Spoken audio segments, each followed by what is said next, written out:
আবার আমাদের সবার দেহে আছে আত্মা বা রূহ। নবীকে প্রশ্ন করা হয়েছিল, ইয়াসআলুনাকা আনির রূহ, তারা তোমাকে রূহ বা আত্মা সম্পর্কে জিজ্ঞেস করে। বলে রূহু মিন আমরি রাব্বি, বলে দাও রূহ বা আত্মা হচ্ছে তোমার রবের আদেশ মাত্র।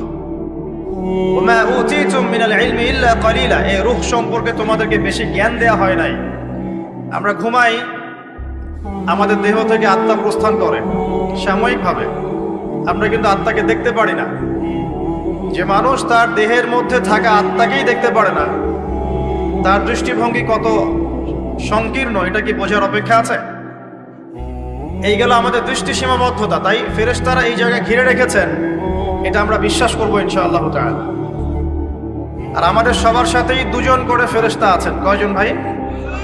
আর একটা করে শয়তান আছে। কয়টা শয়তান? কিছু কিছু মানুষের সাথে অবশ্য একাধিক শয়তানও থাকতে পারে, তবে নর্মালি একটা মানুষের সাথে একটা করে শয়তানই থাকে। আর এখনকার বিশ্বে বেশিরভাগ শয়তান থাকে পশ্চিম